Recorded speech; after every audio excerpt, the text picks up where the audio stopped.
to another episode of Coach Toya Live. I'm your host, Coach Toya.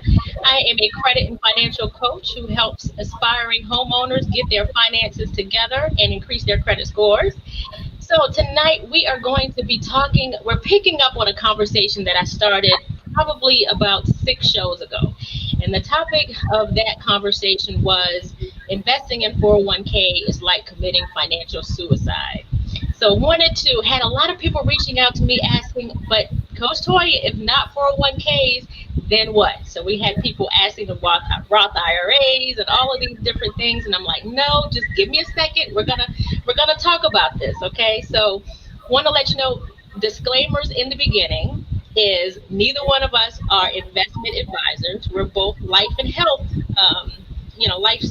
We're both licensed in life and health, but we're not investment advisors, so we can't answer any specific investment related questions, but we can definitely have the discussions about different ways that we can use to finance our retirement, which is something that we don't talk about a whole lot in our community. You can definitely, we're taking comments tonight, so you can type your comments in and it pops up. But I think with no further ado, what's going on, Brentley? What's up? I'm well. Excited. So I always start out by asking my guests, who are you and what makes you the expert on this topic? That's a great question. I feel like I can go forever, but you know what? I am a person that's solely dedicated to educating our people at the core. That's who I am. I like to call myself a pastor at heart. I love people, passionate folks, and in this sense, it's in the financial industry, and so just touching people and helping families and business owners. I think what makes us qualified to talk on this subject is one, the hard work that we put in, the clientele that's constantly coming to our practice. We're growing every single year, and that's what I love. And then the other side would be, we have a promise at our firm, Latoya, and the promise is this: to put you in a position of strength where you never have to liquidate personal or business assets. All right. I learned in business, if you're in business, you have to promise your people something. So what are you going to promise them? And I think that was one of the best things I've learned. And so that's what our promise is. I think that's what qualifies us, makes us experts. We don't really think about you making multi-millions of dollars. We don't talk about investments. You can go to Johnny down the street or Susan down the street for that. We are about your family and the value that you have created so far, and how do we sustain that value for your current life, future life, your children's life? How do we keep that value rolling, because we have to fund it? And so we maintain and sustain what you do by partnering with you already. So whatever you do, attorney, doctors, judges, police officers, it doesn't matter what you do. We are here to actually partner with you and keep your legacy, keep your value that you've given into the family sustainable. So I think that's what makes us pretty cool. I think so too. And like I said, why do you think this is a conversation that we don't have very much in our community? Yeah, great question. You know what? When I think about it, I have to go historical, right? This is something that, especially when you talk about finance, or let's just talk about insurance for a second. Insurance was used by plantation owners, slave owners, to cover their slaves upon death. I mean, this is what America has done to us as a people by stripping our dignity, by making us work extremely hard, profiting off our hard labor, and then also profiting off our debt through insurance. Then in the 1930s, when we do try to come out a little bit, we get to a place where top-rated insurance carriers are declining our debt, it's amazing to me that all of the bad story of why we're not having this conversation, how prevalent it still is, in addition to, secondly, just education. I think the biggest thing to our industry, Latoya, you would agree, the number one thing every year that LIMRA, which is the Life Insurance Market Research Agency, always comes out every year and says, education is the biggest thing. People still need education. For African Americans, we are spending life insurance dollars, but it's in two phases. Number one, the burial phase. So we have enough to bury, or we're spending money on just our mortgage protection. And so the average breadwinner may be bringing in a lot of money, but within 25 to 28 days, the family will feel the financial effect of the breadwinner dying. So I have a few other assumptions about why we're not actually having this conversation, but I think education and lack of economics is what is getting us. Gotcha. I'm sorry, we were having some audio issues, so I was responding to one of our listeners were saying there's some background noise, so I turned down the audio a little bit. So hopefully, if Is you it guys me? can't hear us, let us know. Is that better? They haven't said anything yet. So, but yeah, I turned down mine a little bit, so hopefully that's a little bit better. And it was probably an echo. But anyway, so like I was telling you when we were talking before this, is I remember growing up, and it seemed like all the time, there was a life insurance agent in my house growing up. My grandmother believed everybody needed a burial policy. Now, that's as far as it went. Everybody had $10,000. And so what started happening was after she passed, the people started letting the policies go. So the interesting thing is we never think about, and then when I became a life insurance agent myself, I started seeing everybody pitching the UL policies when they came out, the universal life policy. And then you saw that a lot of agents were not pricing it correctly. So you found out that they were only terming it to get them to buy in, but they weren't terming it long enough to actually take the person through to their death age. So that became an issue too, because now you're in your 60s or 70s and now your policy ran out and you're screwed. So I think life insurance has gotten a bad rep because there are so many people who got into this because they thought it was easy money. Yes, So, yeah, absolutely. Um, uh, there have always been bad apples everywhere, right? And so, we cannot say that the beauty of this industry is predicated just on those bad apples. There is something about this industry that is rewarding, that is honoring.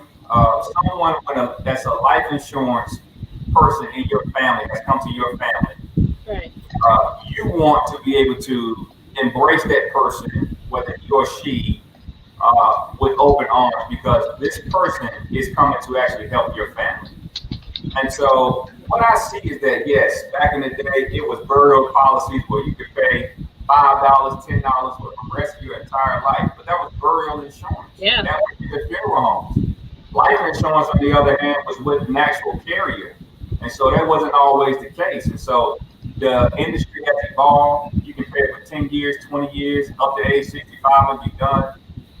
There's so many things about this industry that is honoring. And so, yes, indeed. But we have to turn around again the notion that the insurance person or that advisor coming into your life is well worth it. I love to say that we are the glue, right? The thumb, right? Yeah. Not you're an attorney, a CPA, your banker, your financial advisor.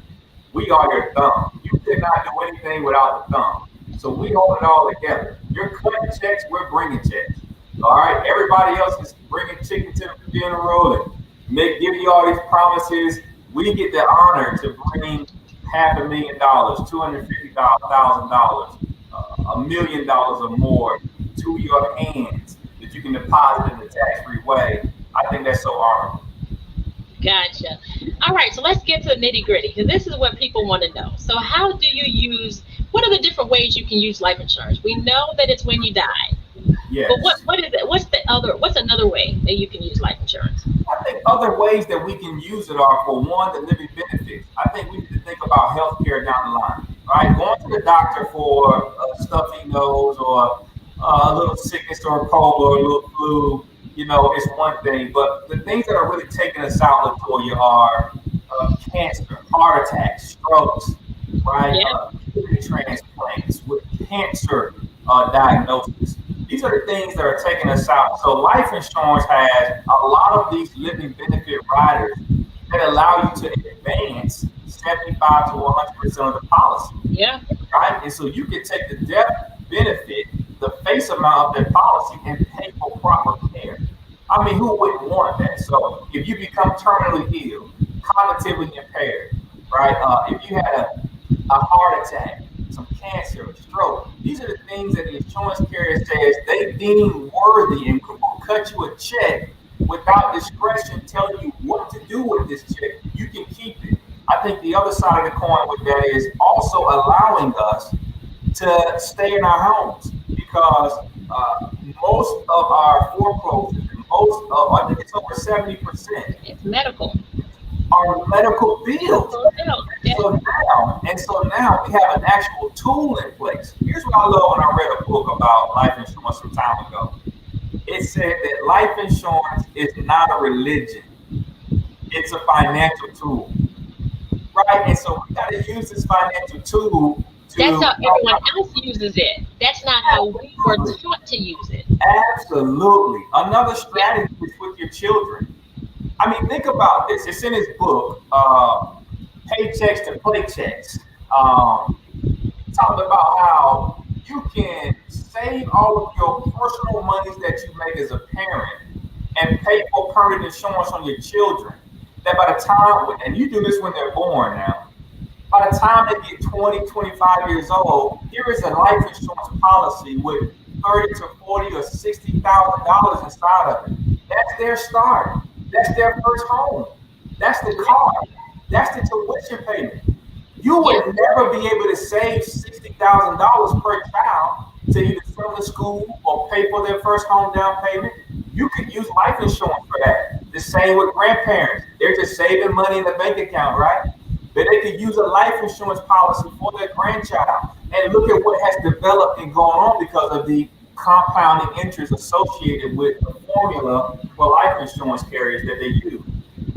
Other strategies would be tax strategies for if you're in business, executive bonuses. This is how you're paying your executives. This is how you lock them into your company. You're using it as a supplemental retirement. We call them LERPs, but life insurance retirement plans. People are using this product, this financial tool, in ways that are blowing our minds that we have to catch up to and start using. But we cannot be afraid to do it, because it's one thing that we have to think about, and that's just being very disciplined when it comes to this tool. It's a grown-up tool. It's a grown-up tool. It's for grown-ups. It's not for children. And so that's what you want to see. So let's talk about this, because I had a consult with you, because I told you that one of the things that I turned 40 last year. I'm telling everybody I'm 40 now. Can you believe it? Yeah. One of the things that come along with being 40 is it seems like I've been thinking about mortality a lot. I've been thinking about, as a 40-year-old single parent, what am I going to do? I remember having a whole lot of, I had a 401k that when I got my first corporate job, this was back in like 2008, from 2008 to maybe 2013. And I put as much as I knew how. I mean, they matched me. So I think I was maybe doing 6%. And I remember when I was laid off, because anyone in banking understands that you can go to work and they tell you, we bid you a good day today. We don't need you anymore. And just like that, you don't have a job. And so being in my young 20s, that's the most money I'd ever had. I think I walked away with maybe 60 grand, 80 grand in my 401k that I was able to just liquidate and live off of for the next, couple of years. So in sharing my personal story, I never got to that level again, because the stock market would go down, I would lose it. And when you really sit with someone and find out, when you put money into any investment vehicle and you lose, you've got to not only make up what you lost, but you got to make up kind of more than that to put you back to where you were before you even start talking about gaining again. So at 40, you have to be very careful when you talk about, all right, now that I'm starting all over again, and I'm thinking about retiring, I would like to retire in 20 years. But then let's face it, I'm like one in 3 or 4 Americans who have some type of autoimmune issue. which means, do you think we're going to be able to work another 20 plus years? I may not be able to. So how am I going to save that kind of money with no losses? Because we can't afford to lose anything at this point. And any type of investment option is going to have the potential loss. So let's talk about the policy that you did for me the other day, and Yeah. share the story of what I know you might not remember the numbers, but I want to say for like $250 a month for the next 20, 30 years, I would be able to walk away with almost $4,000 payment paid out cash free, I mean tax free every month Yeah. to fund my retirement. And that's starting today. Yes. Yeah. So Yeah. let's talk about that type of policy, because someone did ask what type of insurance is best for using in the manner of which we're speaking. So I'm guessing they're talking about, let's talk about retirement, because that's what this show is about, and how the policy, the program that we did the sit down about, and Yeah. what went into that, what I got out of that, and that type of thing. First of all, let me say that retirement. Well, first, let me hit on the 401k. If you're able to actually go to work and you get a company match, take that match. You Okay. need that. For most of us, wealth building starts in two phases for us. Number one, your home, because you build equity in your home. And then number two, a 401k. They are literally taking pre-tax dollars that you don't see and building money towards that with a match. Now, the day that they give you a company match, they do not give you a company match. Then you want to think about something different. But if you work for a good company and with a good portfolio management that you're not actually paying those fees, then a good 401k match and plan is great for you. When you think about retirement, though, I don't want you to think about retirement in a way that we're not doing anything. We paid and worked out 30, 40 years and this and that. I want you to think about retirement in a way that retirement means, what is the money I need to live on when I'm not actually putting in the work that I used to? 8 hours a day, 9 hours a day, or whatever the case may be. Even if you're in business, right? You're still working. You're still putting hours in a week, if not more. So you want to think about retirement being about cash flow and not about assets. Your assets will do you no good in retirement if you have no cash flow coming. And the reason that does is because you're going to do one thing: liquidate. So if you're in real estate, you have 50 houses, but no cash flow coming in, I guarantee you those houses will start to liquidate because you have no cash flow coming in or other accounts and other investments that you may have.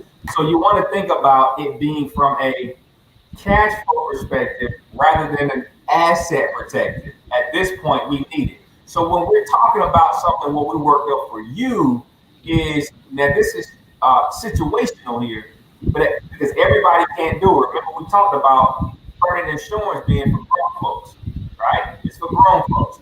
So here's what the reality is. We talked about an index universal life policy, which is a form of permanent insurance and another form of universal life.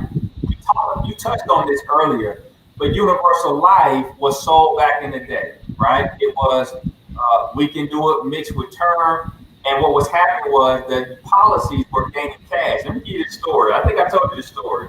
I don't know though. I had a client 2 years ago. They came to me. We met at the office, and we were talking about their universal life policy. Latoya, this is crazy. They pulled a policy out, right? So they said, "Yo, we're paying about $40 a month for it." I said, "That's impossible if it's permanent. Something's going wrong." I know, you know, right? Right. So they bring me the policy. I'm looking at the policy. The cash value is paying for the premium. So that's how they get the actual low premium amount. So here's the deal. Guess how much money they had in the policy? $18,000. Wow. We were supposed to craft a plan. So let's talk about behavioral economics too. We were supposed to craft a plan that helped them with their future income money, cash flow money.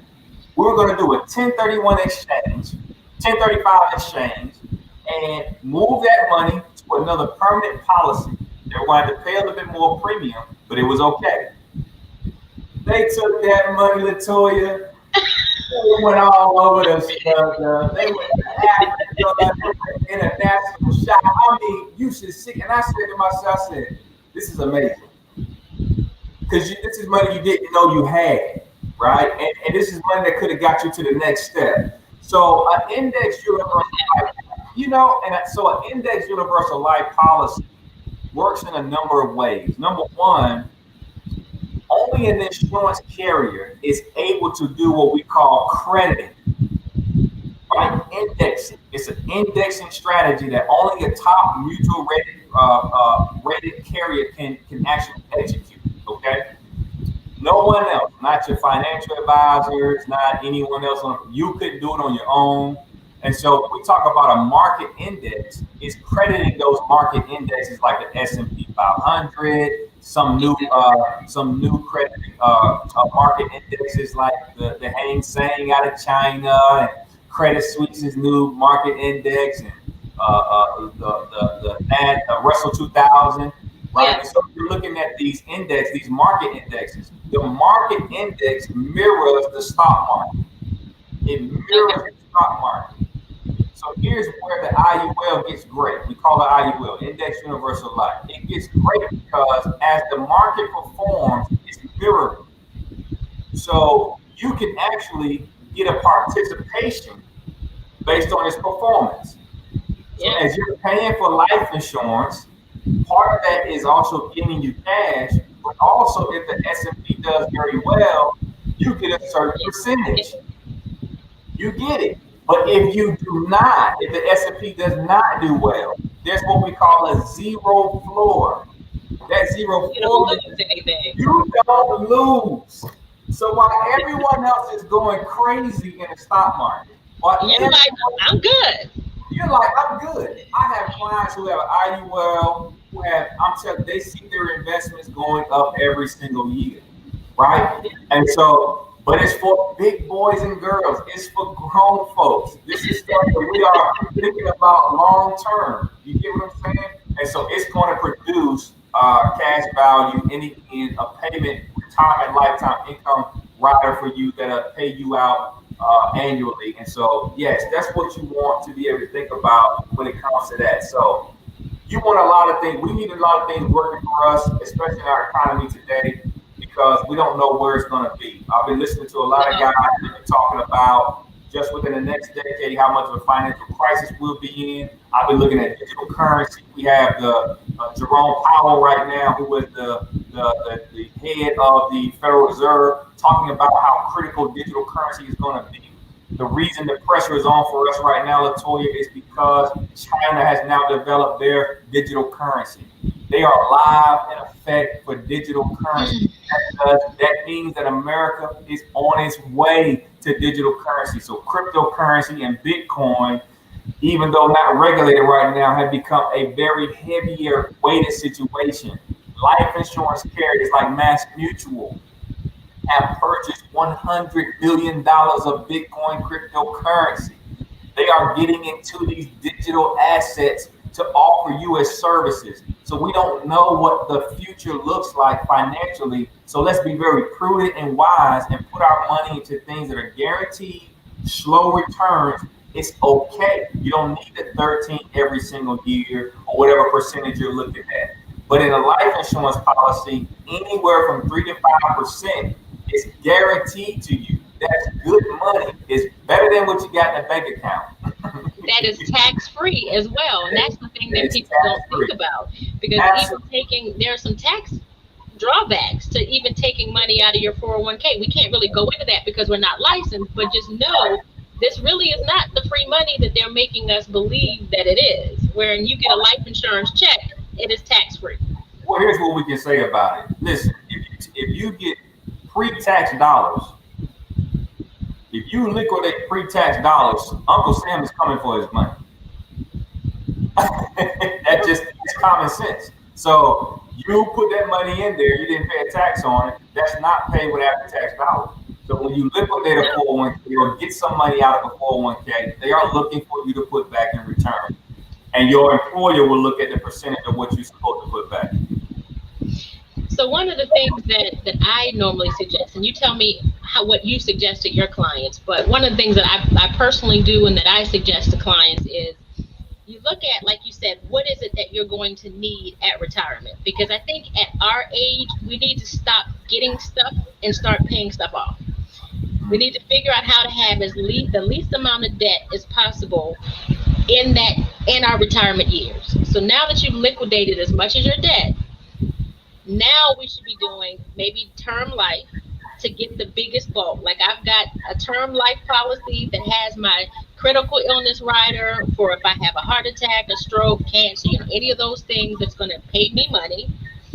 I've got the as well as the other riders that I have added to my term policy, because they know that if anything happens right now, my kids are going to need a lot more money than they're going to need if they were older.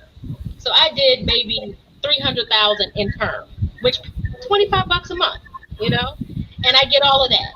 But then now we're using the IUL policy, which is now funding retirement. So that can be a lower insurance amount, but I can stick more money into that because it's building cash value for my retirement. So it's kind of like, it's not a one size fit all. You kind of have to talk to somebody that has a vested interest in you. Right. That's not about the bottom line, and do what's best for you. If you choose not to go with one of us, then definitely make sure, and I'll ask Brentley to kind of give some pointers as to some things you need to ask your life insurance person when you decide to do this. But that's kind of my strategy. What do you tell your clients, Brentley? The same thing. I think we always look at the plan, right? We look at, okay, what are the risk factors? What happens if there's a premature death? What happens if we become sick, hurt, or injured? Is there a paycheck coming to the house for that? If we can't work, then we don't eat. So what do we put in place? We put disability insurance in place. We look at illnesses. We look at healthcare costs. We look at liability costs. We look at will and estate. So you're looking at something to say, okay, how can we use both term insurance and permanent insurance together? How can we marry them and any other insurance? Not in a way that we become insurance poor, but our foundation is so tight, nothing can leak through it, that there's no holes or whatsoever. And I don't care who you are, at what point of how much you make. One of the gifts God has given me, that doesn't faze me whatsoever. I'm impressed that you did that. It's something for you to do something out of your mind, put it to your hand. I'm impressed with that, but I'm not scared of a certain number. So every time I do think about it, I've always thought about some person that I know. I have a client right now who's worth $1.5 million. I literally went in and said, man, you're tight. And he's a financial coach and still didn't have some of this stuff that we put in place for him. So, that's what you need. So a way to use term insurance, permanent insurance together to marry and build a healthier foundation. For me, I think we were talking about this earlier on the show. Today, it is no way we are walking around without $1 million estate at least, because it's so affordable to do, especially African American men with families. You have the ability to pay $30, $40 for 30 years and have a minimum $1 million to leave your family. And I don't mean to cut you off, but insurance goes up, the price goes up depending on age. So it's not one of those things that you can say, I'm going to do it in a couple of years, because in a couple of years, the premium is going to go up. So I got policies for all of my kids when they were first born. So you're talking about me spending less than $5 a month for $50,000 worth of whole life for my children. I mean, it's insane. We need to be doing this when they are born. Instead of buying the new Jordans and all this stuff, every kid needs to have a life insurance policy. Absolutely. Every parent needs to have a life insurance policy. I get sick of seeing these GoFundMe accounts because it's like, why? It's so affordable. How do you walk around with new hair every couple of months? Your nails are done and you have no life insurance. It blows my mind. Your purse costs more than what you got in the bank account. I'm just like, what in the world?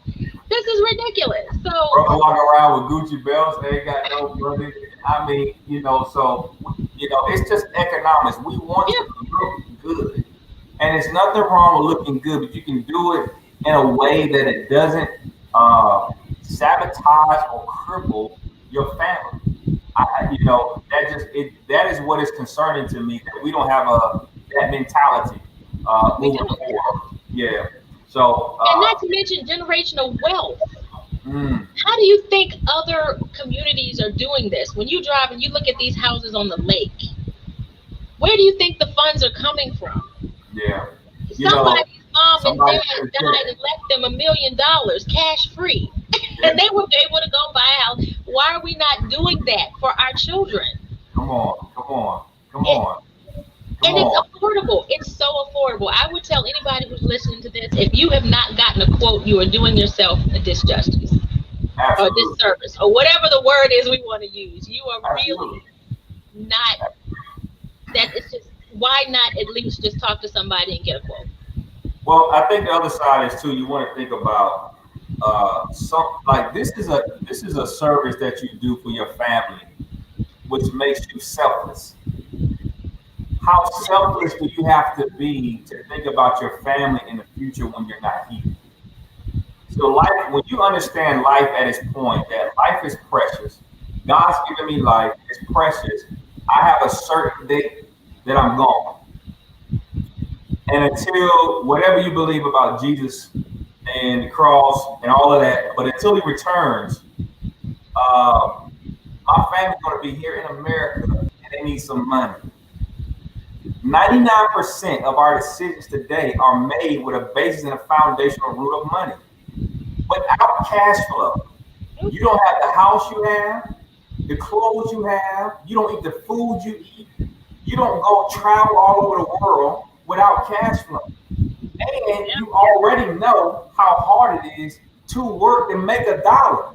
Why would you leave your family in a position that they have to work harder than you did? I love to talk about that the shirt sleeves mentality where grandparents, they work hard in the potato field. They put the work in every single day, saved their money, died, transferred it to the children. The children took it, lived in the States, lived in a luxurious life, ate the best, had the best clothes, didn't save. When they died, the children had to go back into the potato field and start all over again. It went from generation, you literally went from rags to riches back to rags. So what are we doing as a people?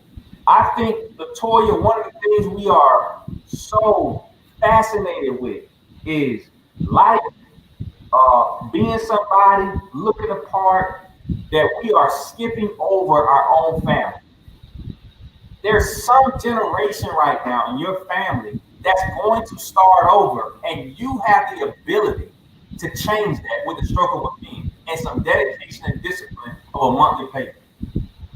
You have the ability not to transfer responsibility to have your community take care of your family, the one that you made, take care of the bills that you made.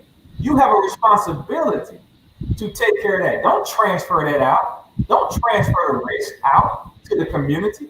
You man up, you woman up, and you take care of it. You handle your business because this is the life that you want. If your children depend on you, if a spouse depends on you, you cannot leave them thirsty, dry, hanging out there in the street for no apparent reason. You have to be thinking about, listen, if I'm giving McDonald's, if I'm giving this restaurant, if I'm worried about every other thing but my family and taking care of them first, I'm no good. I'm no good. You fail. I love the line in Black Panther. The father is talking. And he said, a father's job is to prepare his family for when he's gone. My job, one of my main core responsibilities as a husband and a father is to make sure that I've created an environment where they can thrive even when I'm gone. That means the world. That means the world to me. So I don't have to have the latest because I'm thinking about the future. And so we have to be more mindful and more selfless about our family. Yeah. And to piggyback on that, because not everyone has the husband that you're speaking of, because most of my clients are single women, and single parents. So we kind of have to take on that same mentality that you still have to think about providing for your family and providing that legacy. And there may just be some things that you can't afford to do. You got to prioritize some other stuff. Maybe, you can't go to the nail salon or the hair salon the way you use the way you would like to. First things first, we got to start prioritizing in our community. We I'll really, say really this. do. I'll And say the this. other thing is, I'm noticing a lot of my clients, we make the money. It's not that we don't have jobs. I mean, black women we out earn black men most of the time. We're out earning our men. And we're looking at it as, oh, I make six figures, not thinking about that money is going to stop at some point. How are you replacing it? What are you going to do in your retirement years? Or if you get to the point where you can't work, you have no one else to split the bills with. What are you going to do? There's no way you can stack enough money in a 401k to supplement your retirement on 80, 90, $100,000 a year, and you're a single parent, and you've got rent, and you've got a new car, and you got the latest hair, and you got your Gucci bag. There's no way. So something is going to go lacking, and we don't do enough forward thinking. I see that in my coaching business all the time. If we're just not forward thinking. We don't react until there's a crisis. We're reactionary. So they don't come to me to buy a house until their rent's going up and they can't afford it anymore. Or something is happening and their lease is not being renewed. Now it's like, oh crap, I got to get my credit straight. Can you do it in 30 days? No. I can't do it in 30 days. We've got to start preparing today. I'm gonna say something. It's like women, especially single mothers, have to be more intentional about what you do. And you have to take on that investigative mind of yours and gene and ability, right? If a man did you wrong, y'all know how y'all be. Y'all be all up in the phone. Y'all be looking everywhere. Y'all be pull up the hood. Y'all be looking in the windows. Y'all be going in. You have to take that same approach to your finances. Listen, at the end of the day, you still laid down and had those children. So therefore, you have a responsibility to take care of those children and think about those children when you're dead and gone. You have to be thinking about who's going to take care of my children when I'm gone. Have I even thought that through? What if I'm driving to work and hit by a bus? Who have I put in the estate plan, the wheel to take? Who have I asked to take care of my child or my children? Are you thinking that way? Most people don't even know who their beneficiary. Like if you ask them, who would be your beneficiary on this $200,000 policy? You'd be amazed at the people who've never thought about it. They don't Well, know. I tell you what I've seen. Huh? I'll tell you what I've seen. What have you seen? The children. How can an 8-year-old be a beneficiary? That's just crazy. They cannot handle $200,000, or a 14-year-old cannot handle $200,000. We don't put juveniles as beneficiaries on policies. What about a relationship with your mother? Then we hear, well, that's broken because of mothers and daughters, right? So some of that situation is happening. Or you can use my sister, or you can use my best friend. We have to use somebody that you trust. And a lot of times you hear this, well, women don't get along with women, da da da da da. Well, you got to find you somebody you can trust to say, hey, listen, if I'm going tomorrow, I need you to hold my children down. And I'm making you, I have about 5 to 6 clients that have made their best friend, who are women, single mothers, who have made their best friends the beneficiary on their life insurance policies for their children. And I asked them to write a letter to their best friend stating what you wanted done with that money. And the best friend has signed it. They took it to the bank, got it notarized, and so therefore it's going to protect them. So the best friend doesn't turn to a side of darkness and say, "Well, I have this money, so I'm going to rob your children." No, no, no, no, no, no, no, no. So I'm even controlling everything in the grave when I'm dead and gone. Yeah. So you need to be able to find someone that you trust and say, okay, as a single parent, I cannot leave my children out here. And then the second thing is some of the single parents, you have children with disabilities. So you need to be thinking about what that looks like from a state standpoint. You need to have a special needs attorney. You have to have special needs planning. And so that is so serious because you can't leave a certain amount over $2,000 to your child who has autism or who will need custodial care, who will need someone to take care of them. We got to be thinking this stuff through. You need it. Don't be putting on Facebook, my child got autism, y'all pray for me, keep me covered in prayer, or y'all think about me. No. Somebody's going to come in and say, well, do you have a special needs attorney? I've never heard what that is. Well, now you need to look one up, and if you have a child with special needs, for the sake of the child, go get a special needs attorney and do the proper planning that you need. It's time for us to be big girls, big boys, and take care of our families first. Then go handle everything else. Handle our business. Got to. And the other thing is, you can always go the trust route, putting the everything, but you still have to have the executor of the trust. So exactly. Either way, we've got to start thinking. And that was a tough conversation I had to have. I remember having to do it when I had brain surgery about 5-6 years ago. I had to really think about, if I don't wake up tomorrow, and it was hard, who can I trust with this amount of money to take care of my children? This was 6-7 years ago. They were much younger. And I went the trust route because I was able to write exactly how much money my kids would get at every age and then find an executor for that trust. So we really have to start having these conversations. So there was one question that we didn't answer earlier, and it was, what's the difference between a Roth IRA and a traditional IRA? And I think that's one of those questions that we're not licensed, so I'm not sure that you can answer that. Yeah, we can answer it. I mean, that's just general. That's stuff that you can go out and look at. But a traditional IRA is somebody that makes over a certain amount of money, like 100,000. A Roth IRA, if you're making below that as a single person, below 150,000 as a couple, so you can get a Roth IRA. Traditional, you make over that. So, and it's income amounts, contribution limits that you have inside of the policy as well. Okay. But that's definitely something you might want to speak with a licensed person that can really decide which one is the best for you, if you choose to go that route. So last question, Brentley. If someone was looking for, they listened to this show and they said, you know what, I want to do this. I really want some more information about it. I want to get some quotes, but I'm not quite sure I'm feeling Coach Toya or Brentley.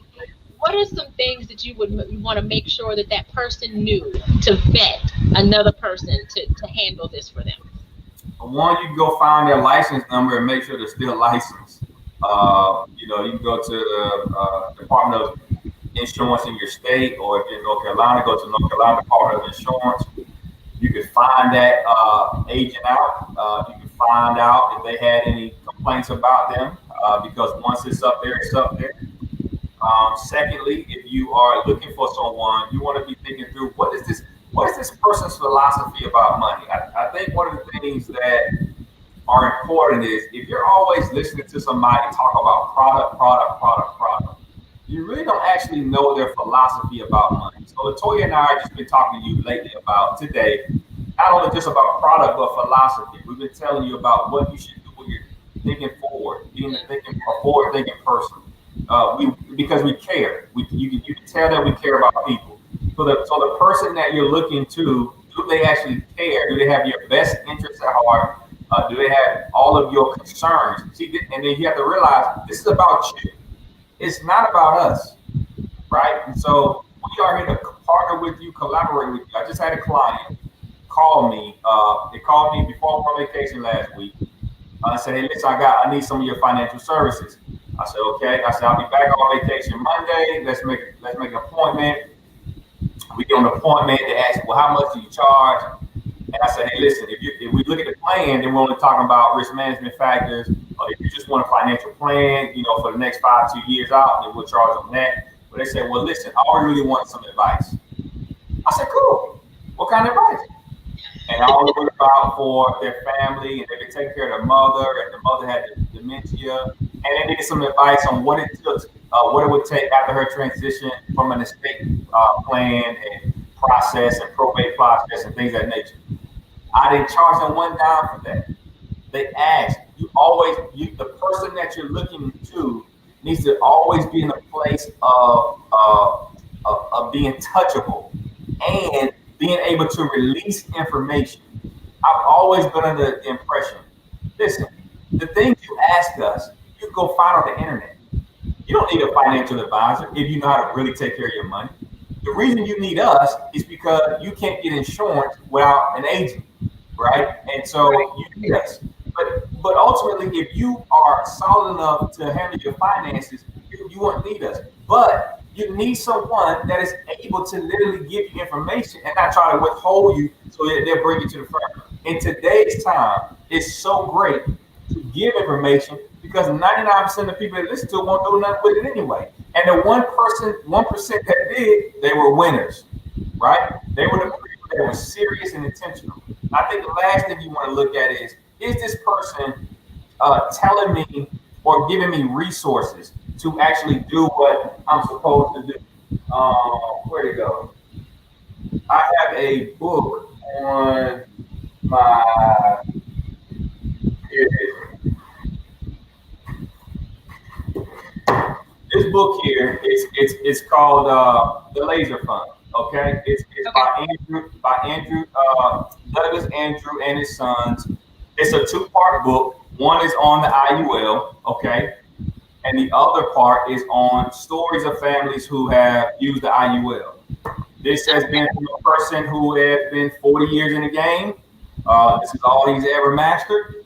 Here's a resource you can go grab, right? So you want somebody to say, okay, this is something that you need to go read if you're thinking through this at first. I have other resources here that point to educational, generational wealth building. I don't mind giving that stuff out. So you need somebody that's going to be able to give you that information and care about you in that way. And then lastly, before you do think about doing some business with that person, have them around your family, let them know your goals and aspirations, bring your whole entire family around, see the process that they have. And I promise you, by the end of the day, you'll be able to vet the right person and will be great for your family. Get somebody young enough to stay with you, your family, but then also seasoned enough that they care a great deal, and you can tell they put a lot of study and time into their craft, and they do a great job. So that's what I say.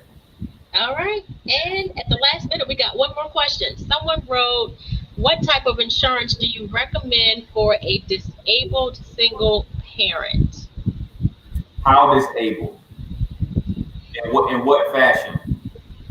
Didn't say. So I'm thinking, I think that's a blanket statement. So I would say, and you correct me if I'm wrong, you always have to ask, and this is the same thing I ask in my coaching business, is what is the goal?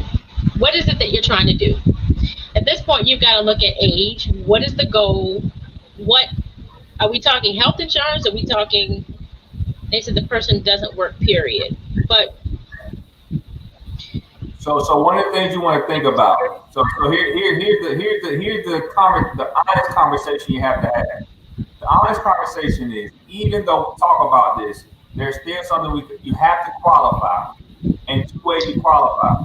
Okay, that's probably where we're going with this. They probably didn't qualify for most life insurances. That's what I'm guessing. So the person who's answering this, are you saying from a qualification standpoint? Because otherwise it would be the same thing we just talked about, which was the IULs or anything else. So and then secondly, though, you qualify economically. You still have to bring in. Are you bringing in money to be able to make the premium payment? If you're not bringing in the money to make a premium payment, then you won't be able to get insurance because you wouldn't be able to pay for it. Yeah. They said as Social Security disability. So I guess they have income. Okay. Afford what you can afford. So yeah, I mean, yeah, go for it. I mean, that could be anything. Term insurance, permanent insurance, and what you want to do. Those will be your sources of funds that you would use to pay for it. And you get with the advisor, and we see what your goals are, and we work it out from there. Okay, they said they already have a term policy. So I guess, are you looking for retirement? I want to know which is better, term or whole. Both. So both are great, because at the end of the day, when you do transition, nobody's gonna look at the check and say, was it a permanent insurance or a term insurance policy? Right. They care about the tax-free money. Now, you can use both, but you have to think through the difference of permanent insurance. It's what company am I using? Am I using a stock company, or am I using a mutual company? Mutual companies benefit us better than they do stock companies. Stock companies have to pay the shareholder back the interest and dividends that they created in the stock market. Mutual companies say, okay, this excess, we are going to divvy it out to the policyholders, but it's not guaranteed. But if they pay that dividend now, then it's going to the shareholders and not the CEO, so he can go buy a yacht and things of that nature. So, that's what you want to be thinking through, is what company will the advisor put me with that's a good mutual company to benefit my goals. Gotcha. And one thing you have to be careful with term insurance, because the term is just that. It's for a specific term. So let's just say you bought a 30-year term policy at 20, then that means at 50, you have no more life insurance. So if you didn't get some whole life somewhere along the line, you're going to be stuck with having to get insured at 50. So what happens if you have most people have had a heart attack or diabetes or some type of health issue before then? Now you're dealing with more of a higher premium because you're older, and a higher premium because you have medical issues. One of the things that Brentley and I are going back and forth with underwriters about is, now that I have multiple sclerosis, how does that play a part? So now that's another factor involved with me doing the IUL policy. So it's like I said before, I would always suggest having a little of both, because you do more in the term because it's easier to afford, but you want to make sure you got something that's the whole life is going to, it never turns out as long as you keep paying your premium. And think about this. Here's an important fact about our industry, or nugget or caveat. When you have term for whatever specific year, 10, 20, 30, you should not be left alone, right? We have what we call orphans. So the insurance person will come to you, get the insurance, put you on 30, but you never hear from them ever again. You are called an orphan, right? What you should have are annual reviews every single year. Yeah. So you should know in year 15 of a 20-year policy or a 30-year policy, number one, that, hey, you have about 5 more years or 10 more years, you're in a different situation. We need to be thinking about what we call converting some of this insurance into permanent life insurance. And so that way it means that no matter what, because it's permanent, we've already got our foot through the door, both feet through the door. And so now we get permanent insurance, and no matter whatever healthcare issue arises, we're still covered from an insurability perspective. So we use guaranteed insurability for that. But you need someone in your life that is having these annual reviews with you and talking about what is the purpose, why we got this again, talking to me about why we got it, what are you doing, what are you going to use it for, what's your last active stewardship, and then here's where you are with it. Anything change, anything new, you get a new baby, got a new house, got a bigger job, better job, okay. You want those conversations. So, and then you can say, okay, I want to convert $50,000, $100,000 of this term policy over to permanent life insurance. I want to do that. Now, when your term policy runs out, unless you have the money, you can continue to up the term, but you've already been covered, for the permanent. So you just pay your permanent premium that doesn't change. It's locked in. It's level set. Good point as well. Good point as well. One of the things that we don't think about, I think that was it as far as the questions. This is actually one of the longest shows I've done in a while, Brentley. Oh, wow. All right. Thank you. I think it was great information. Anything that want to cover? Anything we didn't get to? No, I just think it's a great show. I love what you're doing, Latoya.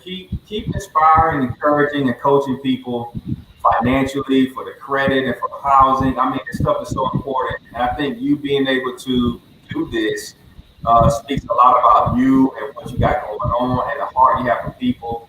That's exciting. We need more people like yourself helping single mothers. I come from a single mother household. I ran my mama crazy. Yeah, we had a long conversation. We share war stories. It was all of that. That's another thing to note is anyone who may say, look, I like working with you guys, but I don't really want to work with Brentley. I don't feel comfortable working with him. He has an awesome mother on his team who is Yes.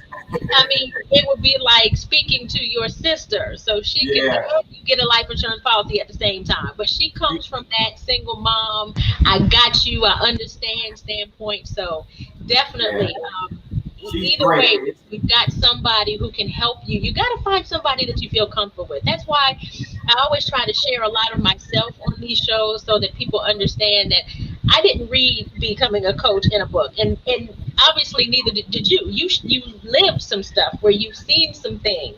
And these are all personal things that we've seen. So we speak with passion because we understand. We've lived some things. So that's one thing you get with us. It's just personable people who are just regular everyday people. We didn't come from money. We're not coming from the there are people who will try to automatically. I'll tell you a quick story, then we can go.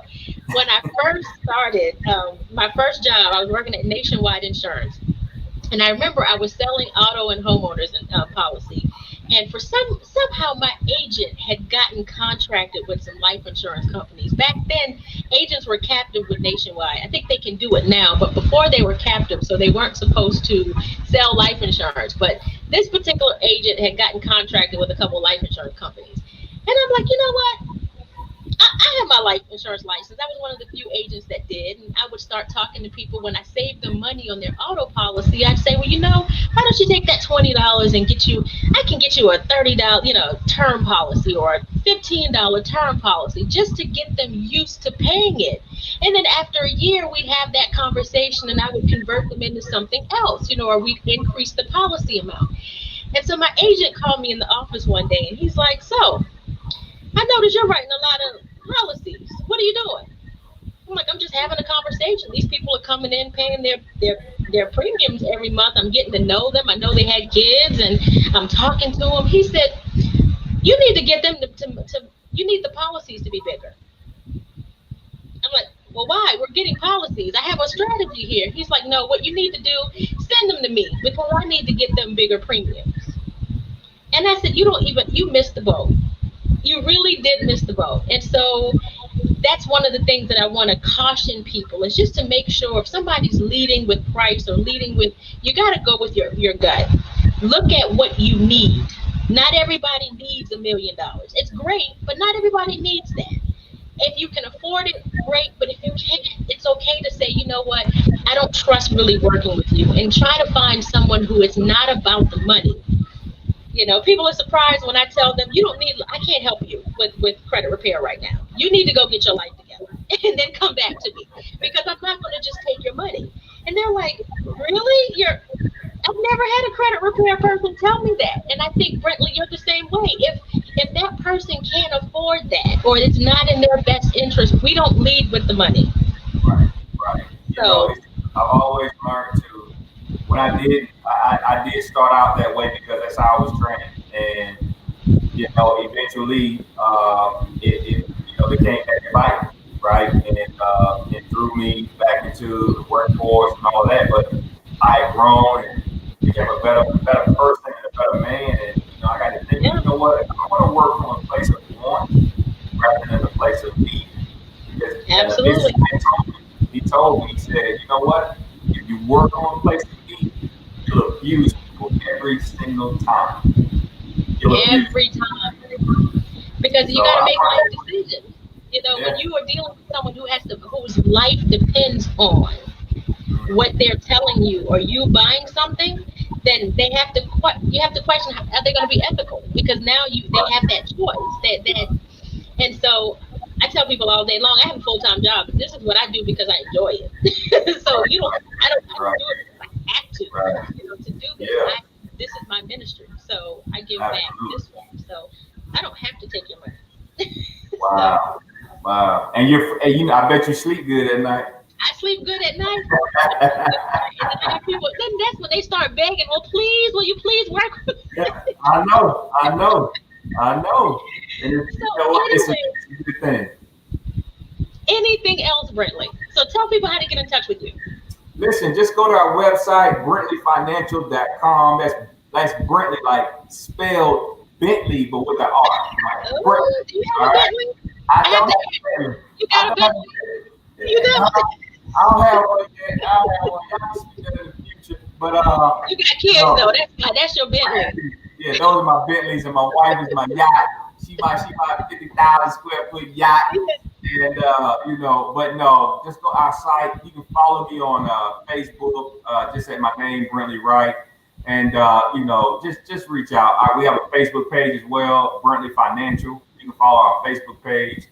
Where I give out our content. We have a grand opening, virtual grand opening coming on the 30th. So you'll hear from me and one of the team members. We'll talk about what we do, what we offer, where we want to go. I got some other financial shows I'll be on this month. So just connect with me, and I just, that's it. It's just easy for me. It's easy.